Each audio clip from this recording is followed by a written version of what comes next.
This is Joe from the LPA and Derek, obviously. We've also got Lewis and Kevin on here as well. And yeah, man, it's really good to have you on. It's I think we've been trying to get this going for probably about 10 years now. About 10, 15 years, probably. Yeah. That's hilarious. Yeah.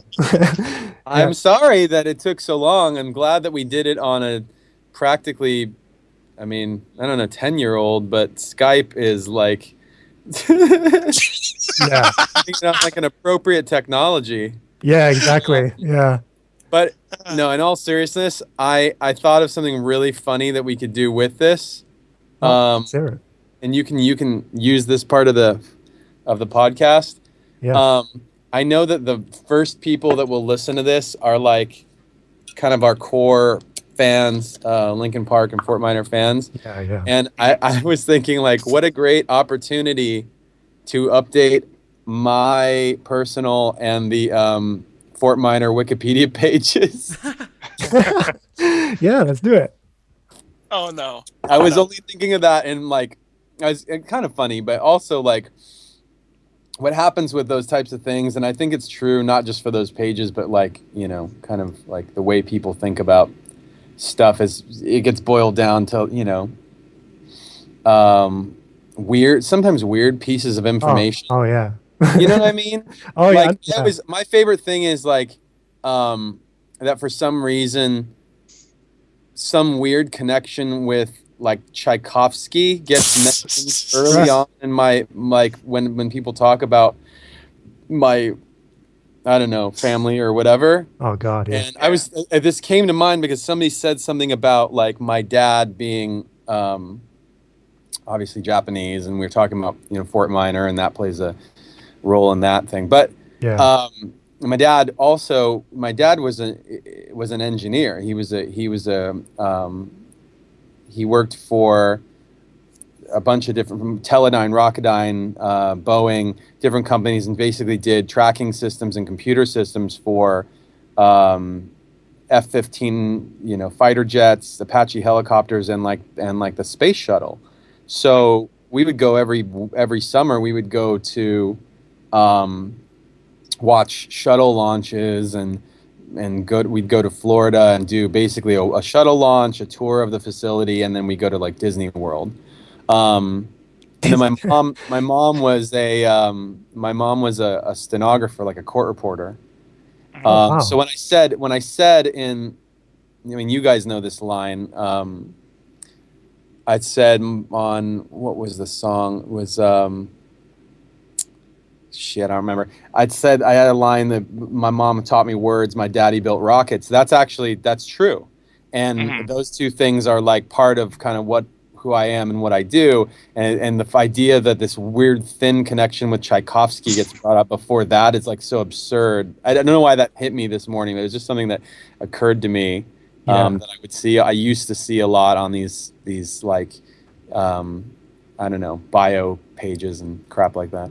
Anyway, yeah, that's the funny thing. I mean, because obviously we've been pretty much following the LP fan base as well as being a part of it for like, I guess, well, LPA is coming up to like the 15-year anniversary next year, I think, something like that.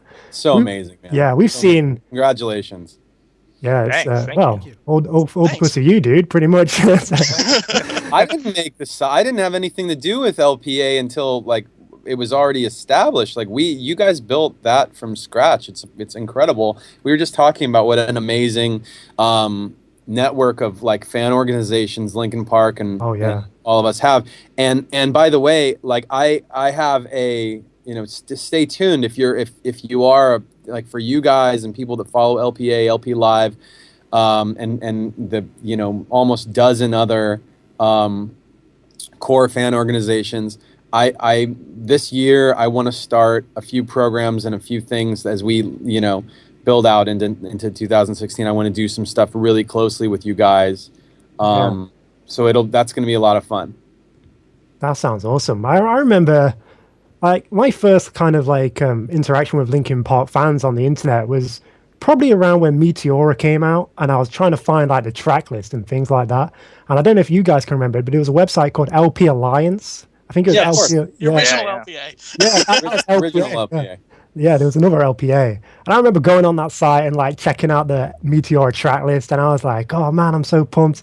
And then I think I discovered the LPA when around time Breaking the Habit came out. Actually, when before I actually saw the first time I saw Linkin Park was in 2003 as well. That was at Nottingham Rock City, Mike. I don't know if you can obviously remember that show. I think it was an LPU tour, actually, kind of like a Oh yeah, yeah, yeah. yeah. That was like The LPU tour. VLP. That was one of the best shows I've ever been to. I remember writing a piece on it for like the 10-year anniversary of that show on the LPA. And man, what I guess it kind of felt different from all the other shows I've ever been to for you guys. I mean, I've been to a few smaller shows as well, but I guess with that being my first show, I'm kind of biased towards that being the best. Um, Yeah. yeah, it feels like the smaller venues are always a little bit more intimate and more exciting. And I'll Well, and it was a moment in time. I mean, there's any point on the timeline for the band and for you guys too. I mean, for the band though, if you had seen any show, like people can't come up to me in LA and say we saw the Best Buy show, and by that what they mean is K Rock. We had been gone from home touring for our first big tour, our first big couple tours, and we came home and played the I think played the like Roxy or something. We played probably for somewhere between 300 and 500 people, left home, went on tour, released One Step Closer, and then came home, and they had set up a radio show in the parking lot of a Best Buy in like, I don't know, it was like I want to say the 909. It was like desert. Like, it might have been actually south instead of east, but the point is that it was like this Best Buy parking lot that had like a fence around it, and the entire and this is a massive place. The right. entire parking lot was completely packed with people. There were people like climbing on and sitting on the fence all around the perimeter. Like if the Wow. fire marshal had come to that place, we would have all been shut down. Like it was absolutely insane. So, And so it was all Best Buy actually open at this point? Was people like trying to get in and shop? oh man, I mean, it was actually Best Buy. I think that's when it was like really, really big. Yeah, yeah. I mean, I don't know, but the point is that for music, especially, that was a place you'd go, and it was such a great match up for us, and it was again a moment in time. If you went to that thing, it wasn't like more people go to our shows these days every single night than were at that show. Right. But still, if you were there for any of those moments, like it's Mm. always a story to tell. Speaking of a moment in time, I know this is really testing your memory, Mike, but I'm kind of curious if you have any memories about it. The one show way back, like when you guys were still called Zero, where you were opening up for Cypress Hill. Do you have any memories about that show? I've always kind of wanted to know your input, opening up for one of the bands you looked up to and respected, growing up as an Well, artist. I think you're referring to the SX10 show. So it was because we didn't open up for Cypress Hill. I don't think we've ever opened for There was Cypress. one at the Whiskey or the Roxy or something. It Yeah, was okay, like that was 97. SX10. That was SX10. So what happened was that was the time when um, you were starting to really see a couple of like proper like rap rock groups, and Sen from Cypress Hill was in one of them. He fronted one of them, and it was called SX10. And the show, it was at the time when System of Down just got their record deal, and they were starting to work on an album, I believe. So they're signed to American under Columbia. They're signed to Rick Rubin, and everybody heard, oh my gosh, System, like Rick Rubin is going to produce System's album. It's going to be huge. Like we happen to know this promoter who was, promising to get us on some shows around town in LA. And yeah, he put us on the System show. It was System headlining, SX10 played before them, and then we played first. And so he put us on just like, kind of it's being a throwaway. Like we could have not even been on the bill and the show would have sold out. But we actually pulled in, we sold a good number of tickets, and it was our first show. And we should have been more nervous than we were, but we just, ignorance is bliss. Like we didn't know Yeah. what an important show that would be. So we were just excited to play with who we were playing with. Yeah. But it was our first show, and then we were appropriately, like mediocre, and but it was a kickoff of like, kind of like, okay, that's what we did. It we know where we stand, and we know where how we can get better. It's like I guess as well as Linkin Park, I remember seeing Fort Minor for the first time, and I think this is the first time I ever actually met you, Mike. It was in London, and it was like your first Fort Minor show over here, I think it was. And it was now, is it like a story or a mean fiddler, which I think has been kind of knocked down now.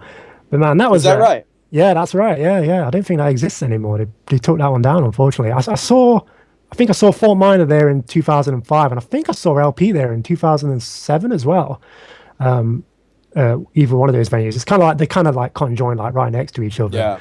And it's crazy that it's been 10 years, it Oh feels like. yeah. Because obviously, I saw you 10 years ago. You've recently done some more Fort Minor shows. And I think both Lewis and Kevin, you attended the latest Fort Minor shows, right? Yeah. Yeah, yeah. I went to the last one in London, and yeah, it was an experience. And I wanted to ask you, Mike, about that. I mean, because you had kind of alluded to it briefly in an interview elsewhere, where that was probably like the first time in a while where you were all doing sort of these really small, intimate shows, and that was also a very different vibe for you because you were, it was your own show by yourself. What was that like for you? I mean, how did that feel the first couple of times doing such a small venue by yourself? Like, what was that like for you? Well, I know that we just talked about the LPU shows back in the day. For those were club Yeah. shows for the tiny little, and we could have done massive shows at that point, but we went around to across the U.S. and a few places in Europe, played these little club shows, and then we went straight from that to big shows. Right now, similarly, the band, as the guys get a little bit older, I mean, everybody's, I say older, if I say that to my parents, like they laugh at me because Right. the band's in such good shape, and the band's, everybody's like Yeah. really capable of playing a lot of great shows. Our set time is like 100 minutes long. We have to, there's a bunch of travel that we do to get from show to show. And so Yeah. I think the guys tour at a pace that's comfortable for them. But of all the guys, I don't know, I'll say for myself, like I would be happy to do one more show a week probably Yeah. than we're doing.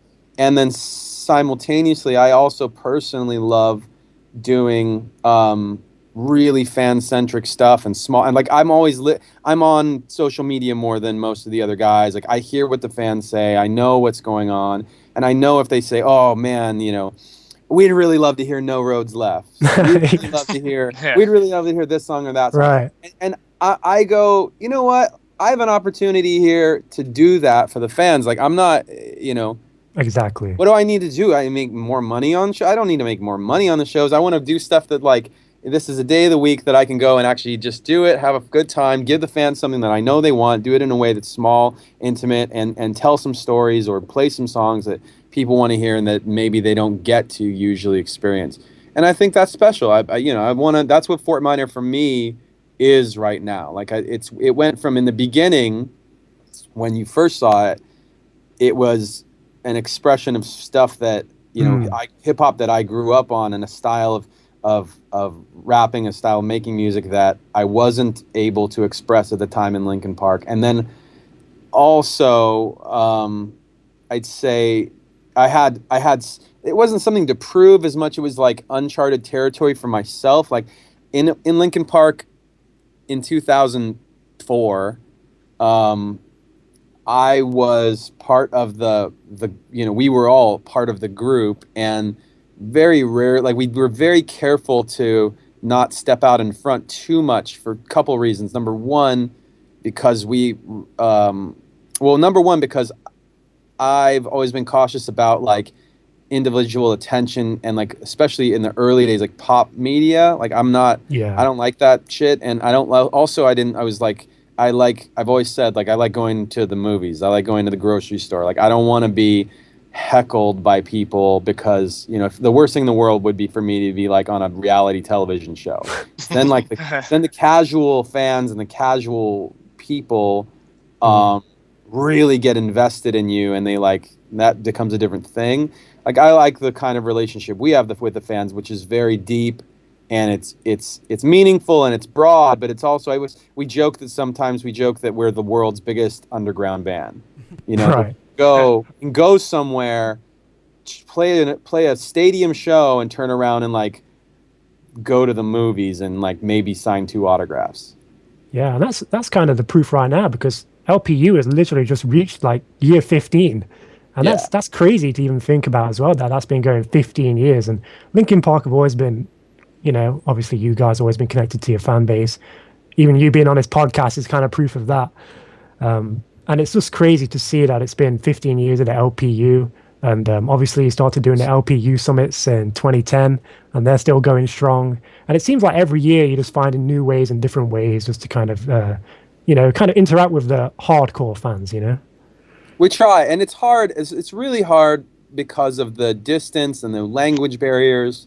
Right. Sometimes, from simple things like I want to make certain releases available to all the fans everywhere, but there's like laws against it, or I mean, like things like um, expensive shipping, or laws in certain countries that prohibit certain types of sales, Yeah. or distribution rules, or I don't know. I don't know I can't get into any of that stuff because I don't know it. I don't understand it. But all I know is that when we do, every time we do release LPU type stuff, or fan centric stuff, I see tweets by people saying, what about us? What about this? I'm in India. I'm in, someplace Eastern Europe. Latin America. I want this or I want that. It's too expensive, or it's, I can't do it can't participate in that contest in my country. And that's not up to us. That's the bottom line. Like Yeah. I've checked into these things because we want it. If it was, if I had my way, everybody would be involved in everything. But that's just not how things work. So yeah, so it's not a perfect system, and I don't think it ever will be. But the bottom line is that we do what we can, and we do listen to the fans, and we try. If we see something, we go, oh, that's a really like valid concern. A really simple example, like Chester. Um, it's not just me. Like Chester, for example, we put up our holiday items in just the regular Linkin Park merch store. Put up our holiday items, and so he bought a bunch of them. And he was so excited to get them. Yeah. He was so excited to get them, and he got the wrapping paper. And he came in the studio the next day, and he said, "You guys, our wrapping paper is fucking horrible." And I said, what do you mean? I Oh man. approved the design. The design looks great, and why is it bad? And he said, "Have you seen how it comes?"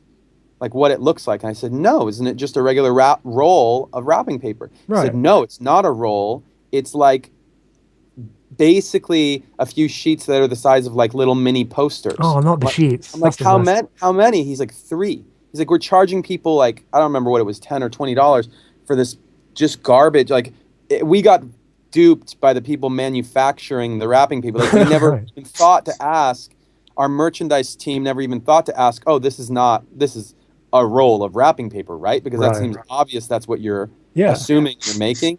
And Yeah. then they start sending it out, and it's like not that. So we sent some apologies out. We dropped the price of the thing, and we changed how it's represented in the store. But those are just, I mean, that happened like last week, I think. Oh, geez, yeah. It's a constant, like people think that like obviously on our level, we usually aren't doing that like so hands on. But when it gets on people's radar in the band, like we Right. want to make sure that stuff gets handled for the sake of the fans and for the sake of like quality control, essentially. It's kind of shitty as well because it feels like people will start accusing you of just trying to get money, because you're this Oh, big band. All you want is the worst. money from the merchandise. And Dude, you gotta believe me. You gotta believe that we are not like, yeah. well, we're not in there double checking that wrapping paper comes on a roll. Like that's we're in the fucking studio making music. Like, Right. our priorities are so, I think our priorities are usually so in tune with what we ought to be doing, and they're in the right place, and we don't have infinite amounts of attention, or time in the day. But with that said, if something's wrong and you tweet us about it, you tweet at the band, tweet at Lorenzo, tweet at whoever, like eventually we're going to probably see those things, and then we're going to do our best to try and accommodate. If it's like affecting 5 people and it's, I mean, actually, what's funny about the wrapping paper thing is it actually was affecting 10 people. Like 10 people had bought it. Nobody bought it so early that nobody had bought it yet. So we actually were able to head off a lot of. But, I don't think we're here to talk about Christmas wrapping paper. Well, we can. I loved all those 30 sheets, to be honest with you. I mean, I know it's a bit shit quality, but Well, I mean, the fans have been wanting to know for years about your thoughts on wrapping paper, so I think this was really critical for us. Yeah, absolutely. Oh, good. I'm glad we addressed it. yeah. Good. We got that out of the way. Fucking hell. Well, one thing I'm curious about, and you're probably gonna be like, "Fuck off! It's too early for this." One thing that you always seem to do unintentionally, like when you guys are going into the studio, you always seem for some reason unintentionally have a certain focus. Like with the hunting party, you wanted to bring ferocity and innovation back to rock music, kind of. The album before that, you wanted to combine old and new. With 1,000 Suns, you basically were like, "Fuck anything that sounds like our old music." Do you guys kind of have any focus that you're kind of focusing on right now, like any mission statement, or you kind of just do whatever the hell you want to do? So there's a few things I can say about that, and as you guys know, what I'll say is that first of all, it's really early. We're looking at a late 2016 release. We don't even, that's literally putting a boundary around like 6 months of the year. So that's how wide the potential release time is. We don't know about that yet. With that said, what's different this time versus last time or any time before, I'll tell you, I'll make it short, but early on, the band would write more like a hip hop production team. Like that was just how I grew up making. That's how I figured out how to make music. Is I was into hip hop. I was making rap songs, and that's what the process was like. You make a track and you build up on the track. Eventually, especially when we started working with Rick Rubin, he was suggesting and leading us towards getting into the actual song, meaning the words and melodies, the vocals, earlier. And in recent times, that's led us to more of just putting vocals on it really early, but they usually, anybody who's been in the LP Underground and heard any of the LP Underground demos, these are demos of songs and released and unreleased songs that we put out for the fan club in particular, and those songs show kind of what an early demo sounds like to us. So it's a lot of na na na and da da da, and a couple of kind of half put together words a lot of times. This time the difference is that we're actually going to words and melody first. So that is to say that this is the first time the actual content and the melody is happening super early, and it'll change as the song goes on. But for example, you might have a song that all it is vocals and piano, or vocals and acoustic guitar, or whatever, a keyboard sound. And you've got the song, and the song is good, that you like the song. And now the question is, okay, what style do we play the song in? It could be more electronic, it could be reggae, it could be pop, it could be rock, it could be hip hop, it could be anything. Mix them all up. All you decide at that point, you start mixing and matching sounds, which actually, by the way, we love to do. That's one of our favorite parts of the studio, is making cool sounds. So it's almost like doing your homework before you get to go out and play. You know what I'm saying? If you're a little kid, you come home and you play first, and it's fuck, I just spent 2 hours playing basketball, but I've got math to do. Right. And the lyrics aren't that way. It's not a chore to do the lyrics, but it is risky to put the lyrics late. And so now on this record, what we're trying to do is get the words done and the melodies done earlier, and so that way we can let the content inform the production as opposed to the other way around. Well, so we definitely don't know genre. From a genre point of view, we definitely don't know what genre it's going to be because we haven't started that part. Yeah, exactly. If you need maybe right now, if you need someone to do gang vocals on a song, we could all probably get We'll together and schedule some. We'll just schedule some LPU club get, shows. yeah, let's get everybody to record down a microphone.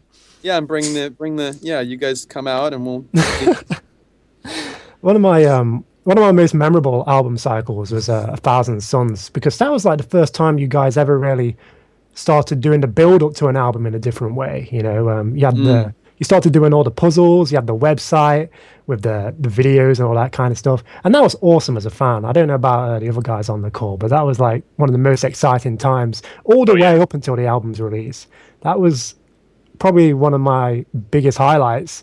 Kind of looking forward to any music ever. It was such well put together, and just kudos for that, really. And you've always done a good job. And then the totally polarizing delivery of the album. the polarizing. I loved that. I mean, I knew it was just gonna be some Yeah. people would turn it on and just be like, oh my God, I had no, this blew my mind. It's the greatest thing that's ever happened. And other people are going to listen to it. They're like, what the fuck are these guys doing? Yeah.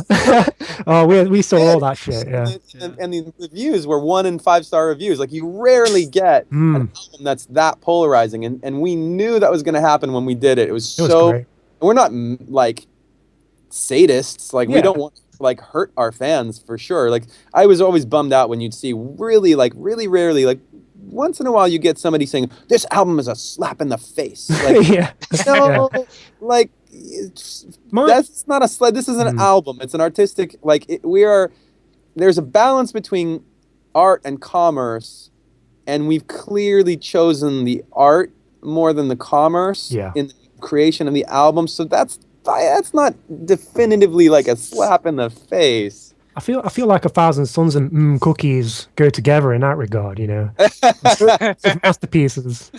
Yeah, probably my favorite point, Mike, just to illustrate the divide here. I think you met my dad once at a meet and greet. He's a pretty cool guy and all, but I went ahead and I played A Thousand Suns for the first time through, because I didn't even listen to the leak. I just played it for the first time through on the surround sound speakers. It's done, I think. Holy shit, this is Linkin Park's Kid A. This is a great album. My dad's first comment was, where the fuck are the guitars? Oh, man. Amazing. I love that it's your dad, too. Yeah. You know what? I think that illustrates a different point, and I could be really off base saying this, but a lot of the fans, I think that comment, that kind of a guitar, or like, I don't know. It's almost like you think of it from a technical standpoint, like that genre-specific kind of comment, or like almost like gear-specific comment, comes from the older generations usually. Like, because they grew up in a time where that stuff was a focal point, whereas I think starting with Linkin Park and some others, and then moving on, genre became less important.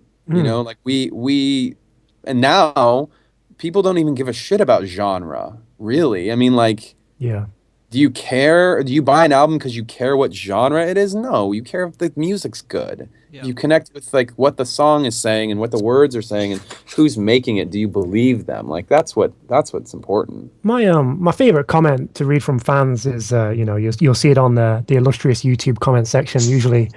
Is the home for all of the world's best and brightest. Oh yeah, all the mature debate happens there. But it's like they'll call Linkin Park a fucking sellouts because they've just made A Thousand Suns and they've kind of gone away from the sound of Hybrid Theory and Meteora. But shouldn't it be like the other way around? I always wonder, like, because wouldn't you be? You're too logical for them. Yeah. You're too logical, because if you sell a bajillion albums making hard rock, new metal, whatever, and then you decide to leave that for anything else, and the thing that just sold a bajillion albums, like, where are you really ending up? You're making a concerted, a conscious decision to, like, if you're that's the equivalent of McDonald's saying, "Hi guys, we're not selling Big Macs or even burgers anymore." You know, people just be like, Yeah, yeah, fuck you guys, we're out of here. We're gonna right. go to Burger King, and you guys can go out of business. Like that's the equivalent of what we feel like we did at that point. Yeah. Now, speaking of that, what I find really kind of interesting is, especially with the hunting party, like a lot of rock music coming out around this time, and I think you and I kind of touched base on it a couple like last year. All the rock music you kind of hear now, it's kind of sounding somewhat influenced by you guys. I'm hearing a lot of synthesizers that kind of sound like the shit you'd hear on Meteora, and here you guys are going ahead and making an album that kind of sounds like the music that you guys grew up with. There's a lot of, dare I even say, some kind of thrash punk on the album, kind of, and yet there's all these bands that are coming out sounding like Meteora. Some of them have said they are in interviews they're influenced by you, but I just kind of think it's funny that Oh music well, was. look, I mean, like, look, those things are my favorite versions of that from bands like from Bring Me the Horizon to Danger Kids. Like they've got their own. Like Bring Me the Horizon, for example, is a band that said many times, "We are fans of Linkin Park." Ollie said, "No, it was my first concert." He was in a picture in the front row in Kerrang of a Linkin Park show, and that was his first show. And he was in. The joke is that he was in Kerrang before he even had a band. Um, and we've done interviews together with him because he was a big fan, and they've gone off and they've done their own thing. There's influence in there, but they've got their own sound. And I remember when Danger Kids first came out a few years ago, and my friend sent me this, and he's like, "Dude, this is like as close to a carbon copy of you guys as you can get." And again, I felt like it was very similar, but through the lens of time and the lens of being a fan of it, it wasn't the same thing. And they have time and whatever to develop their own sound, which I think they will do. Um, so that's great. If people are like, referencing it or taking from our music and not acknowledging, like, whatever, no big deal. Like we've done that ourselves, and I think that that's something you do when you're growing and you want to learn something. And I feel like if it was up to me, like going back when we were doing it and we were borrowing from Depeche Mode and Deftones and The Roots and Portishead and all these Aphex Twin, like I feel like guilty a little bit that we never said properly, like back way back in the day, we didn't properly say like we got our glitchy stuff from Aphex Twin, period. Like Right. we borrowed the idea for the Hybrid Theory Soldier from Banksy, period. We should have said those things. We did not. Well, now you are. Well, but that's the point. I mean, like you get older, you get more,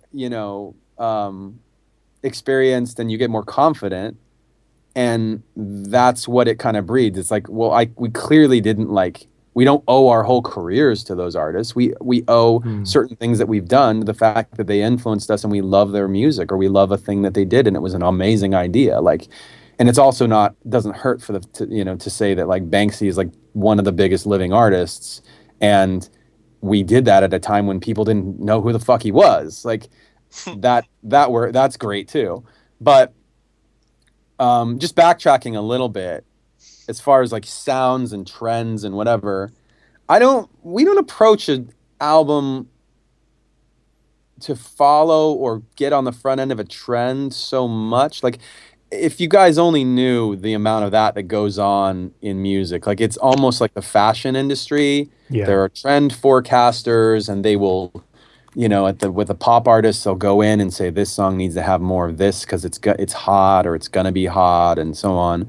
And then we need to put it out right away so we beat everybody else out with this trendy song or whatever. And clearly, we're not in a position to do that simply because A, we don't care about it, and number two, and B, we take too long on our albums. Like our albums take on average about 6 months. So by the time, like, I could do something today that I think will be is like, this is the moment for this sound. And then by the time the album comes out, like 5 other artists are going to beat us to it. Like, I don't care about that. It's not, Right. let's write a timeless song, something that when people listen to it, it does something for them. There's some kind of connection, or they can play it in their life and it means something. I think one of the biggest insights we ever got to like the recording process that you guys go through was in the Meeting of a Thousand Suns DVD, or the documentary, because in that it kind of really seemed like you guys were like really fucking pissed off with each other at points, and like you was like literally on the brink of like maybe, like I don't want to say breaking up, but it was kind of presented in that way a little bit in the DVD. And Yeah. No, it was tense. It got tense. More tense. I think it was tense overall, but we were kind of tense because of the relationship with,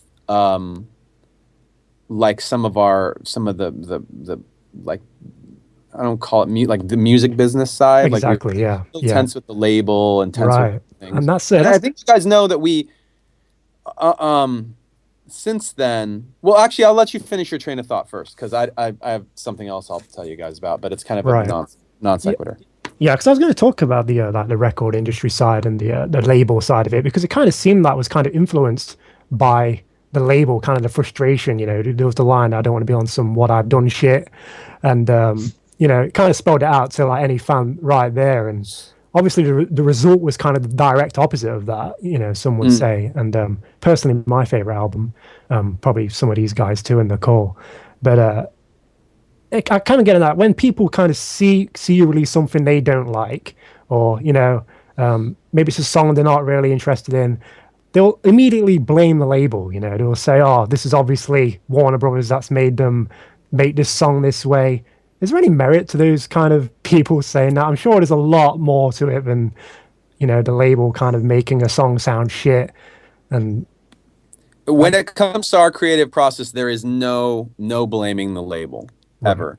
yep, Um, I mean, even because we set that tone from album one, they tried to, as oh the yeah, the story cowboy hat, the goes, lab coat, they tried to at one point kick me out of the band. They tried to get Joe in a costume, and we effectively put our foot down and said no. right, And that set the tone for everything. They realized after that, and then the fact that we said no and then it actually worked. Then we had right, a lot of people's vote. And in fact, on the positive side, our product manager Peter at Warner Brothers, he's been our product manager since day one. So that means he oversees ever since we kind of reconciled our relationship and our like structure of who we worked with at Warner.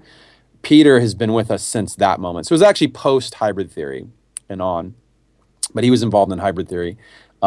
He just wasn't involved in the creative, and he never really is. Like, he kind of just, if we were to hand him an album of just bizarro garbage that nobody will listen to, which I hope we haven't done yet, he always immediately looks at it like, okay, this is the band's album, period. Like, I'm not going to change it. It's their album. So what do I do with it? How can I get this, communicate this message, from the creative side to the emotional, like the actual connection with people. right. Like, how can I but I say separate those things too, because if you think about A Thousand Suns, like, it's one hand there's like a high level concept record thing going on, which is about war and nuclear attack and humanity not getting along with itself, and then there's like the actual like one-on-one connection of like a song like Waiting for the End Yeah, with a human being who's listening to it and something has happened in their life, like those are two different things. And Peter thinks of those things and he says, okay, that's the band's album. Here's how we're gonna approach like getting it to people. The label in our case almost never comes in and says, guys, here's what we think of your creative direction, because truth be told, have for the most part had a good relationship with us and have supported our creative decisions, even if they're ones that they don't agree with. We had a situation on the Hunting Party where we had a handful of people from the label come in, like 3 guys, that before we even had that, we were already at the point where we said, okay, this record is going to be heavy, It's going to be, hardcore slash metal. It's going to have elements of modern, electronics and some rapping and stuff. But for the most part, we're making like a thrash metal album. So kind of like our message was to some degree, just like get on board, Yeah. not Yeah. don't help. Number one, don't help us with it. Number two, Right. tell us what you think, because you're just going to make an enemy out of yourself.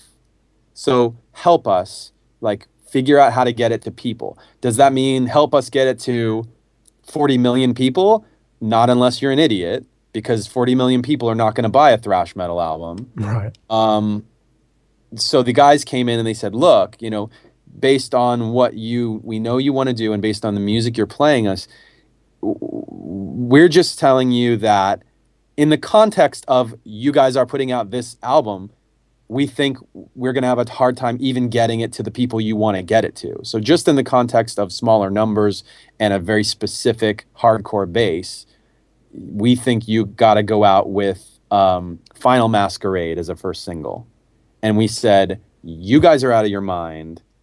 You don't get it. This is about Guilty All the Same. This is Right. these other songs. If we go out with Final Masquerade or Until It's Gone, we will confuse people as to what the message is. We need to be on brand and on message when it comes out. And they said, it's not a good idea. Oh yeah. And we actually, and I think that at the end of the day, we were all right. Like we had a point that it had to be that way.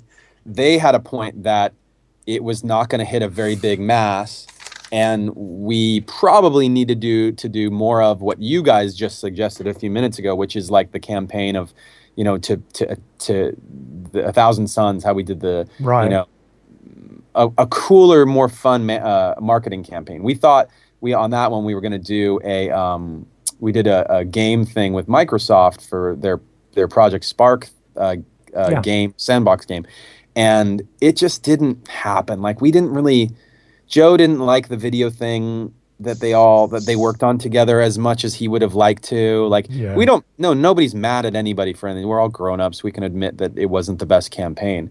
But at the end of the day, if we don't make the decision to look at our album like this is a piece of art, and we have to be able to stand behind it. If we just do things that are based on trend or based on commerce, then we have a high probability, if it doesn't go well, of looking at each other and going, ooh, I'm pretty embarrassed right now. And I don't want to be in that position. I want to say, like, I stuck to my guns and said, this is what I'm about. I'm about this record, and I'm about putting it out to, in spite of the fact that everything's moving more pop. Like that's fine. That's fine with me.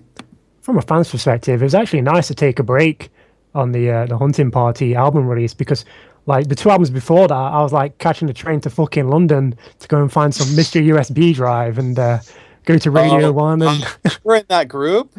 Yeah, dude, this is Joe. I was the one who was at Radio 1. We spoke on the. That's you. Yeah, man. Yeah. Oh my God, I'm so sorry. No, it's all right, dude. You deal with a lot of fans. It was great though, wasn't it? It was so fun. Oh yeah, that was fucking awesome, man. That was like incredible. That whole, I was just so happy that it worked. Like I was so happy that people were bored with it, and we had a worldwide scavenger hunt, and it depended on everybody, all the fans, like really being engaged, or else it was just going to fall apart. And we were joking, like, how funny would it be if we started doing the scavenger hunt and just like not enough people or not enough smart people like got involved, and they just couldn't fit the pieces, and it kind of lasted. If it lasted too long, that whole thing would have all fallen apart and been super like embarrassing. Right. What I thought would have been the most funniest thing, and not for you, Mike, but maybe for us, is if you would have had like something taped to a park bench or something like that, and some random person would have walked by and go, "Oh, what the fuck is this?" and just grabbed it. Well, that actually almost happened, right? We thought that hobo was we thought a homeless guy had taken one of the envelopes. Yeah. Oh, that's so funny. I think I definitely remember that. There was lots of crazy things like that. There was also the like at the time Adam was in charge of LPU and stuff like that, and he forgot to put the date on the clue. So everybody went to like the Natural History Museum like a day or so before, right? Was it something like that? Oh, I remember that. Yeah, and there's like 5 or 6 people standing there saying, "Oh, where the fuck's this? Where's this next clue?" Like, people just like picking up anything, like buying a fucking dinosaur from the souvenir shop and thinking this has got to be the next clue. Oh, But so funny. We were like, Adam, seriously, what just went wrong? He's like, I'm fixing it, I'm fixing it. it was also good because it was like I think obviously because of the time difference between London and LA, it was something it was like 3 in the morning where he was or something daft. So yeah, good times. So funny. Yeah, You were about Yeah, to I go really, see something. I'm excited to. I mean, I would say, I think that there's ways to do, you know, I love marketing. I right. love like the idea of it's what it is I love. Have you ever done escape rooms? Oh yeah, yeah, You've Yes, done those an are really escape fun. room. Okay, so Yeah. I love that idea. right. I love those events, and part of it is like setting up a mystery or a challenge for people. I love doing them. I love making them. Like Yeah, that's it's a type of entertainment that you don't get so many other ways, and so to be able to do that with the fan base is really fun for me. And I know that right now is like a good, I feel like I want to do some more of those. So I don't know what that's going to mean on the next record, but right. it's definitely on my mind that I want to have some fun with the fans. I want to actually want to involve the fans on it. And like I said too, we're gonna, I'm hoping we can do some more organized, like have a more organized relationship or events with the different fan organizations and with like individual fans in different areas.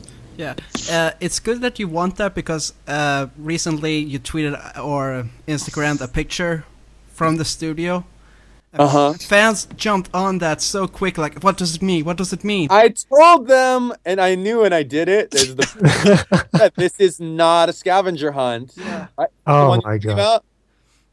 Is that the one you're talking about? Yeah, and I was sitting in our chat and when it came out, and I was like, no, he's trolling. It even says so. It's not a scavenger hunt. Still, people Dude, want by it. saying this is not a Everything. scavenger hunt, they're like, oh yeah, it's definitely a scavenger hunt.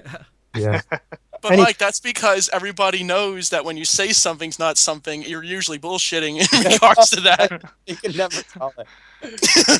I love it. I love it. It's so great. Quick question, actually. You just reminded me of something. Speaking of Instagram, you Instagrammed a photo of you and Martin Garrix. Are you able to reveal anything about what that's all about, or is that kind Well, of we're doing a couple. All I'll say, you can never. We never know. The Aoki song is the first thing that people go to when they see that. They go, "Oh, you're making a dance song," and that's just not. That's not our MO. Is to do that obvious, whatever that obvious thing is. I'd also say if you remember the Aoki song, like we had been throwing ideas back and forth with Steve for years before anything came out. So I have no idea what's going to happen with Martin. He came in because we were actually talking about some other stuff, and he happened to be in town, and it was mostly like a come in and just get, Yeah. we wanted to meet the guy. Like he got such an interesting thing going on with him right now. He's, he's blowing up so fast, and he's got this awesome young fun energy about him. He's a good dude, and so yeah. Are we gonna make a Martin Garrix sounding pop song, dance song? No. Are we? Did we meet with him and hang? Absolutely. And I have no idea what's gonna happen to it. I mean, we I won't even say that we have a song because, as you guys know, like we might demo out like on minutes to midnight. We demoed out 150 things before we found our album. So, and I've told you, like, it's going to be 6 months before we really nail down what this thing is. So I don't even know. I have no idea.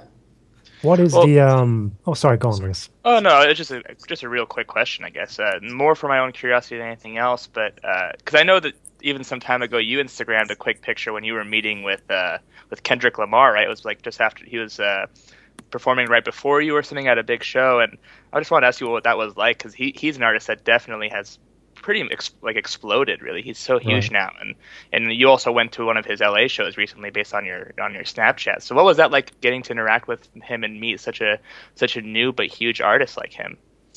I love Kendrick, man. I mean, there's everything about what he's doing. For me, as a music fan, it's like it's everything.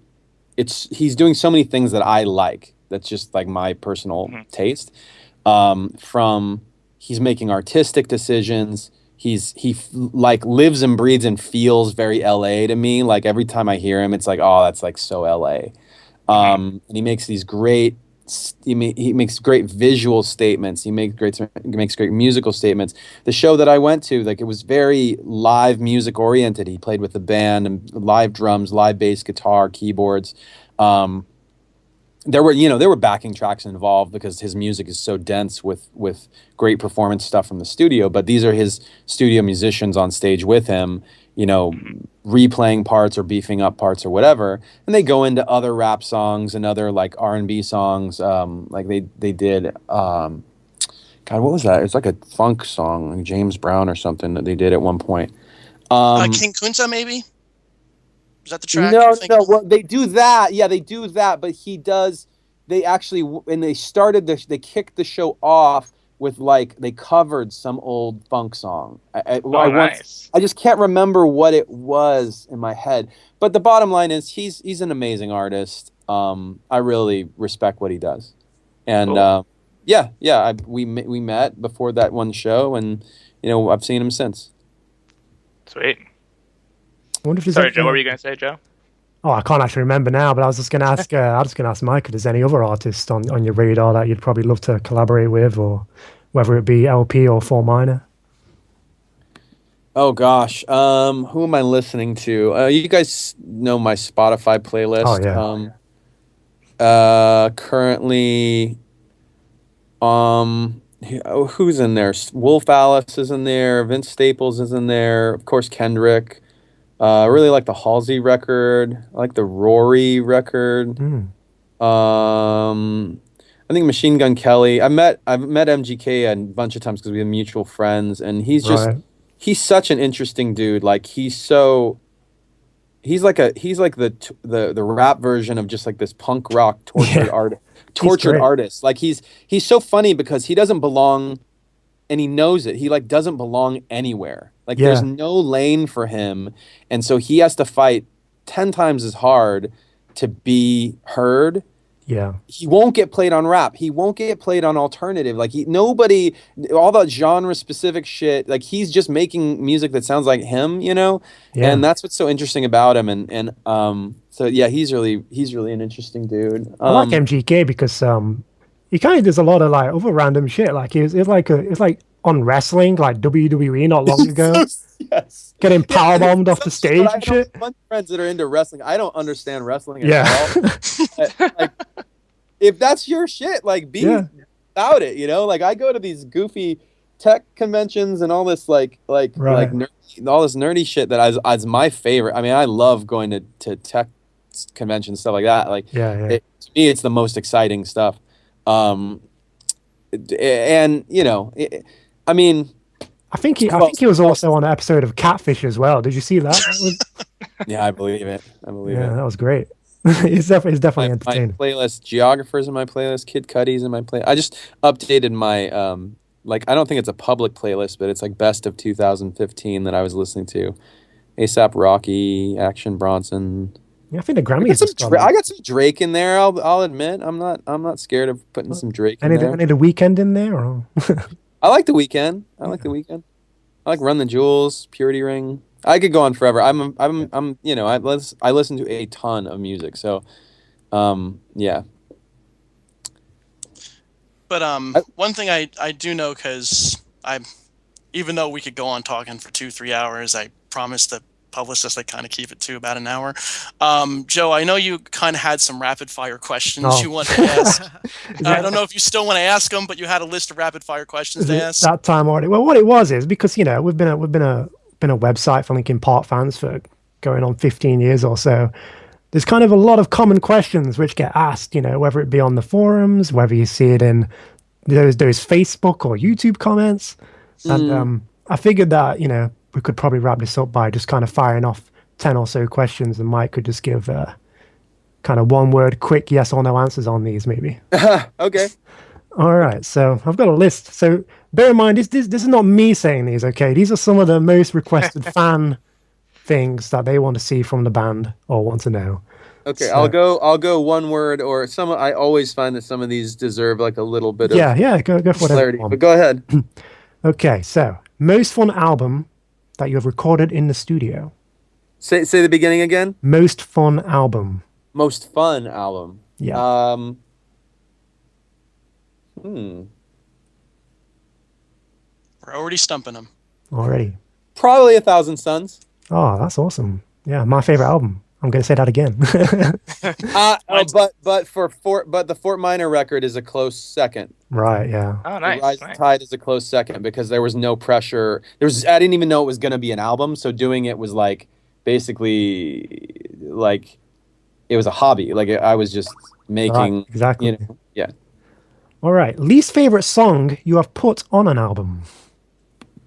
Oh, that's a good one. That's a tough one. Now, I think we heard that Phoenix fucking hates Easier to Run, so I'm not sure if that's You know what? That's always been on my lower part of my list too. right. I would say only because it feels to me so melodramatic. Right, yeah. It's like too melodramatic for me, but some people like that. And I'm not like it's on the album. Like we agree. Like I greenlit it.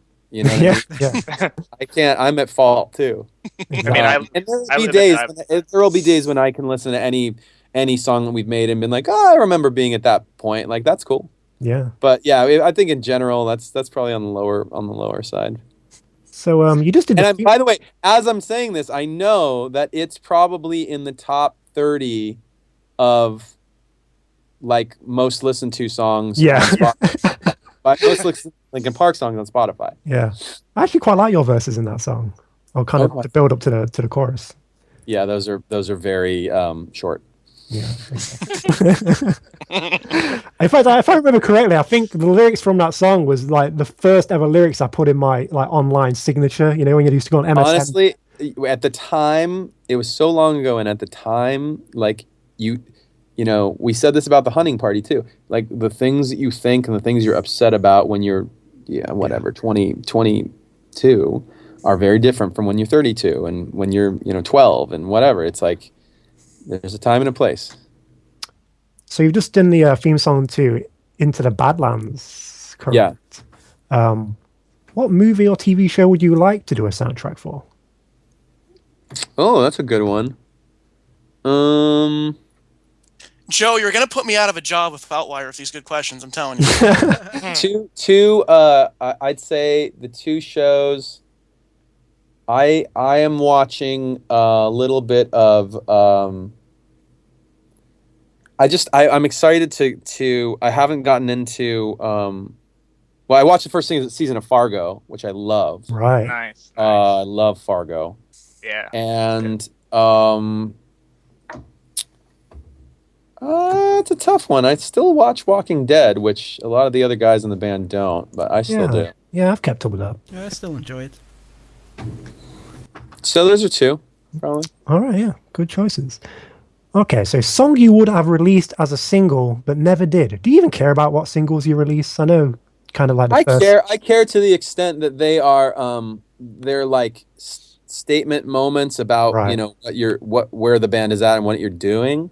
Yeah. I always said that we should have done a video for Rebellion. Oh yeah. Yes. I would have loved to do a video and properly put that out, but at the time it was like, the album's kind of run its course. Like we can't be, doing any more. That's effectively promotion instead of like an art project. Like I could see doing like a just for the sake of making art, making a video for Rebellion, but at the same time, it's just like that's going to take time and money, and let's just move on. And I get that. So that was the counter argument. Yeah, we've never really even touched on like the hunting party that much, but was Rebellion one of your favorite songs on that, would you say? Yeah, I love Rebellion. Yeah, it's a Rebellion is great still song. still one of my favorite on the record. Yeah, I liked Mark the Graves. That was probably one of my favorites on there. Oh, okay. Yeah, that was like I felt like that song was a very that was the most at the drive-in ish Right, yeah. song Yeah, on the yeah. record, which was a thing that I really wanted to have there, like something representing that kind of vibe. Yeah. We kind of touched on this earlier, but artists you would love to collaborate with for Linkin Park. Um, any of the ones that I mentioned earlier. I've got the exact same question, but for Fort Minor, so I'm just going to assume it's the same answer. Yeah. I mean, All it's right. kind of the same. Yeah, It ends up being kind of the same thing exactly. at Yeah. this point, which is nice. Like I said, I think the dividing line between Linkin Park and Fort Minor for me right now goes back to kind of the thing that I was saying about the live shows, which is Fort Minor has become more of a fan centric project for me. It's all about for me like individual expression. Like what's my voice as an individual in or out of Linkin Park? You know, what do I do that maybe won't have a place inside Linkin Park Right. on a Linkin Park album, and then separately, like what can I do that's just direct to fan? Like what can I do to have a really a memorable experience at the show or in whatever kind of campaign mode we're in. So this one gets asked a lot, and I'm kind of just sick of reading it. So if you could answer it, picture board. Will this demo ever be released? Picture board. I'm not 100% sure about this, but I think picture board has a sample in it. Right.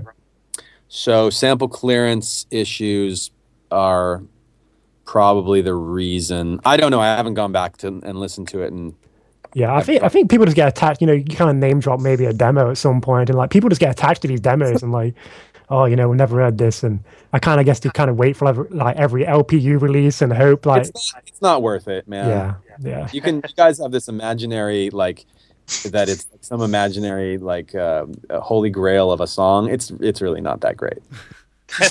Yeah, We put it out today, just said fuck it and just gave it to you. Like, oh well. Oh, there it is. That was an old demo. Yeah. It should mysteriously come up on a like torrent website like randomly, and nobody knows where it came from. I mean, anyway. Yeah. All right, so I'm going to read this one verbatim. This is a comment which has been left on a number of LPAssociation YouTube videos. This is fucking shit. When will you make more Hybrid Theory songs? Oh, it's great. Is that person 40 years old? Apparently, this is a very. I'm just curious. I'm not saying that. That's not disparaging. Yeah. That's a real question. Yeah. I only say that because if you were there, Right. you were there when it happened, and that's your comment. Yeah. Then that's like saying did you see Napoleon Dynamite? Yeah, exactly. Yeah. You know the guy who's like the football player guy? Like, when I was in high school, I was the star. Like, you know what, buddy? Like, you're never going to be in high school again, and you're never going to be a star again, and you're never going to have Hybrid Theory come out for the first time again from us or anybody else in the world. Like, Exactly. it just happened, and you were there, and I'm so happy you were, and we really enjoyed it too. And every time we play the songs, it's a celebration of that happening, not trying to recreate it. I don't want to pretend that I'm like able to go back and be a high school quarterback. That's never going to happen. Man, Mike laying it down tough for the fans. Yeah. It's very hard information to like. It's very hard to hear that, but Yeah. let's be real. Like, even if we were to make an album, I promise you, even if we were to make an album that sounded exactly like that sonically, it would not be that album. You can't recreate that. It's not possible. From us, not from us. I don't think these And people are even by fans the of way, that. if somebody else does it, I also promise you that if somebody else does an album with that, whatever the magic was, Plenty have tried.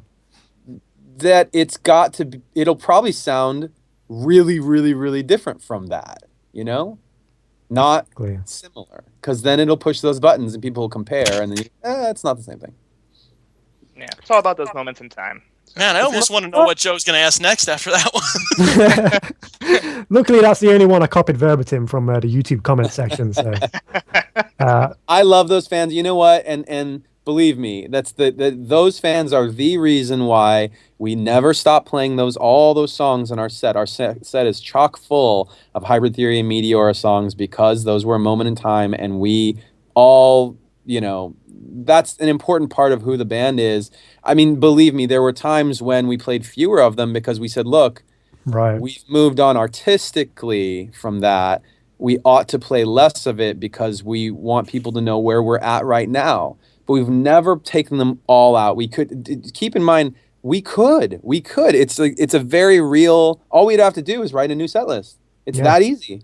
And we've never done that because out of respect for the fans and respect for all the people who make that kind of a comment. Is it?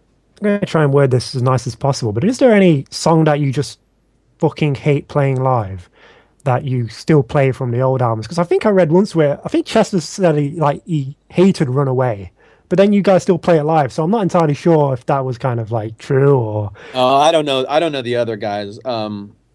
I don't hate any of the songs playing them live. I mean, and also I think that for us it's definitely more about like we're not focusing so much on playing the song. Like I don't have to think exactly. Third fret, fifth fret. I have to think. I'm just looking in the crowd and like getting and feeding off the reaction. That's all that matters to me. Yeah, that's good to clear up because a lot of people just assume that you're just playing these for the sake of it now, and it's nice to know you still enjoy playing the classics. I mean, if you go to the show and you guys know what. Oh yeah, there's no question when you see the band playing the song. Yeah, you would know if we were just going through the motions. Like we're not ever mailing it in, and that's why we play the guys play whatever it is now 4 shows a week because they know that we've experimented with it, tried to play 5 shows a week, 4 shows a week, and it's the intensity and enjoyment of it suffers a little bit. Yeah. And then you're not having that. Well, nobody wants that to happen. So we want to enjoy it. We want to connect every night and have every show be an A+. Most memorable live show you've ever done? Oh God, I can't answer that question. I don't know. That's a bullshit question. It's far too hard. That's too hard. Maybe we could say ours. Mine was 2003 Rock City, amazing intimate show. First time I saw you guys. I don't know about the other guys in here. Project Revolution, Camden, 2007, first Linkin Park concert I've ever been to. I think mine was when you came to Phoenix last September, not this most recent one, but before, because that was the first time I'd ever seen you. It had been 14 years. I never got around to getting to see you all, and I also was at that meet and greet and met you there too. So that was a really impactful show for me. That's great, man. Yeah, you guys are so generous. Rick Rubin did an interview recently where he said that listening to music, like really just sitting and focusing on the song and the message and the singer and the band and whatever, he said listening to music that way is an act of love. And I don't say this to be like corny, and I'd say this to other people and not just to you guys, but I believe that. Like I believe that when we make something, most people won't listen to it that way. Like most people won't devote 100% of their attention to it when they hear it. They'll do it in a way that's distracted by some degree. And so the fact that there exist at all people that would sit and like actually give it that much attention is just such a blessing. And I appreciate it. That's all. Yeah. You're welcome. I just wanted to say my favorite show was either the Fort Minor show now in Copenhagen in August, or in 2011 here in Stockholm. Honestly, that's a good one. That's a really that London show and that Copenhagen show for me were really, really fun as far as sport. They were great. Putting that in its own category because it's such a different type of show to do.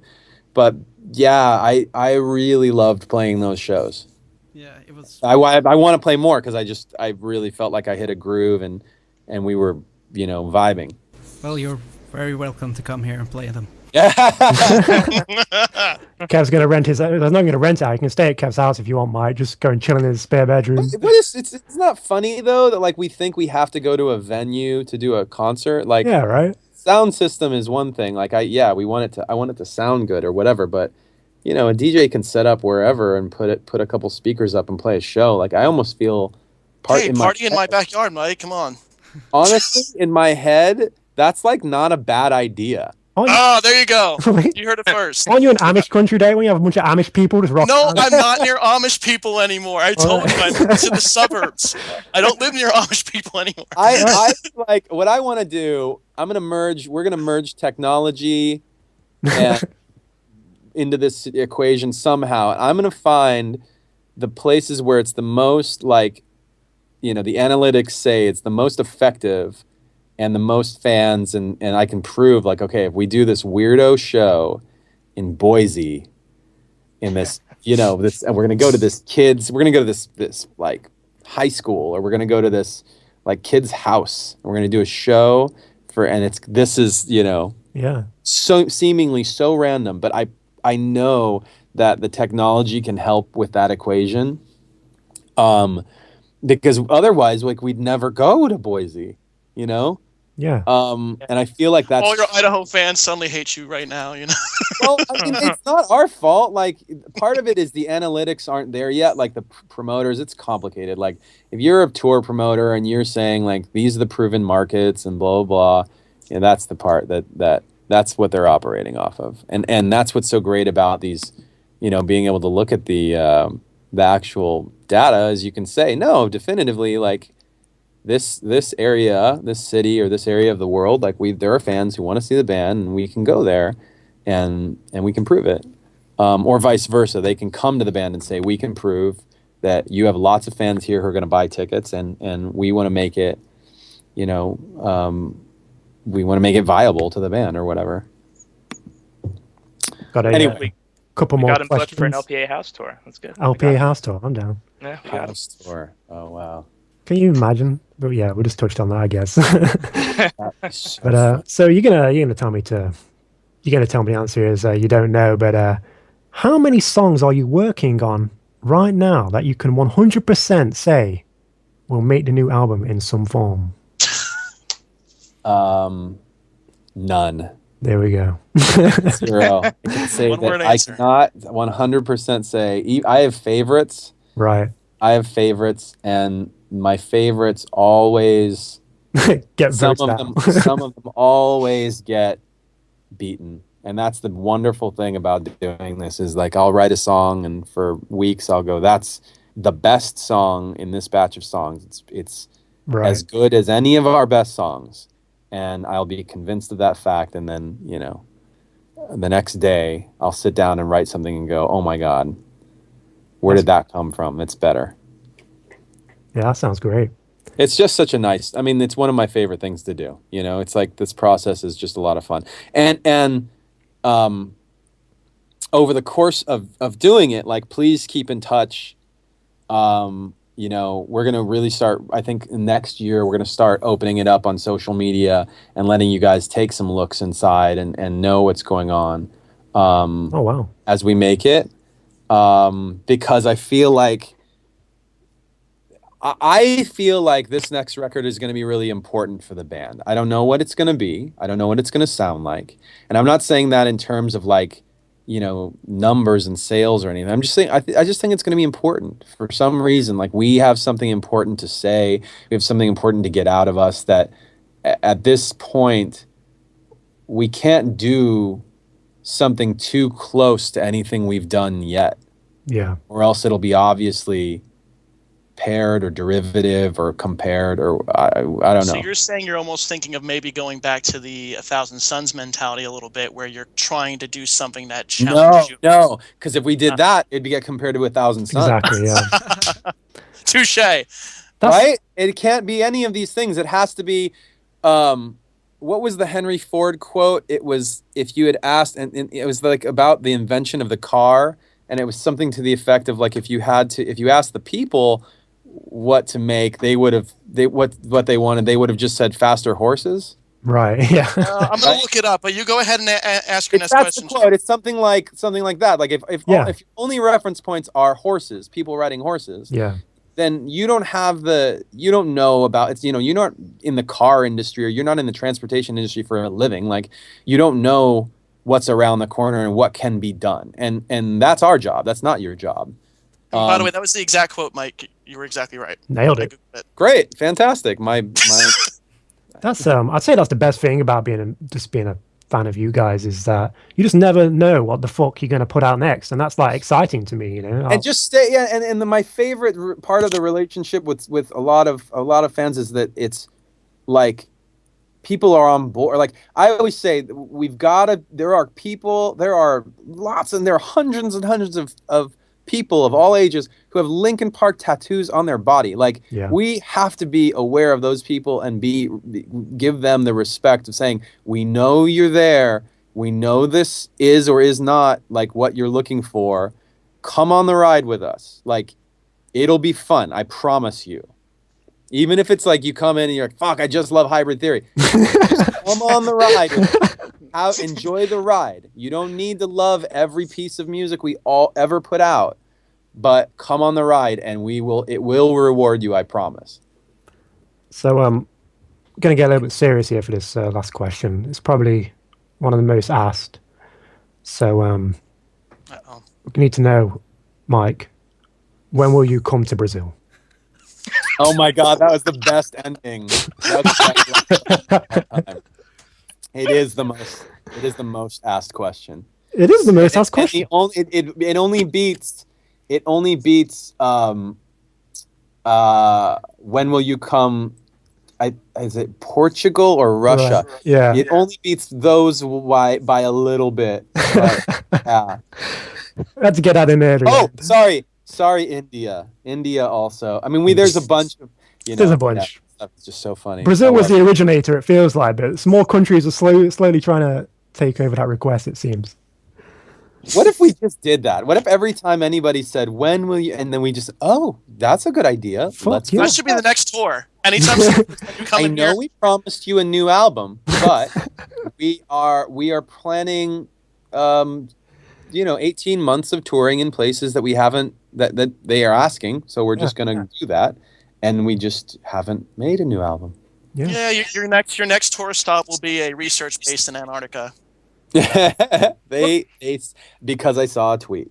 The funny thing is, though, all these places that like you'll probably be in Brazil at the time, and they'll still ask you to come to Brazil. That's the Well, okay, yeah, that actually does happen. That's actually, I remember seeing. that's kind of sad. I remember seeing after the last Brazil show, the day after. I swear to God, when are you coming to Brazil? Yeah, passionate fans. very passionate. Very All right, guys. Well, it's been awesome. Yeah, well, thanks for you the so time. much. I don't think we fixed the Wikipedia page. We can have If anybody actually does want to do that, then I don't know. Maybe we'll talk about it on Twitter or something. There'll be some LP gift. We'll do it, and we'll make sure to remove that thing about you being related to some Russian composer, because that's kind of bullshit. So we'll make sure that's not on. It is. My mom is not Russian. Oh, this we can fix. My mom is not Russian. Oh, there it is. There it is. There it is. You heard it here first. Not Russian. Valley Crying Tears. And, I don't know. Anyway, so great. Thank you guys very much. And yeah, we're looking forward to this year because I think it's going to be. We're gonna do a lot with you guys, with other fan organizations and all over the place. I want to have a lot of fun this year and make some great music. Sounds awesome. Thanks for taking out the time, Mike. Thank you so much for joining us, Mike. Yeah, thank Thank happy you. holidays, Mike. Happy holidays. Bye-bye. Bye.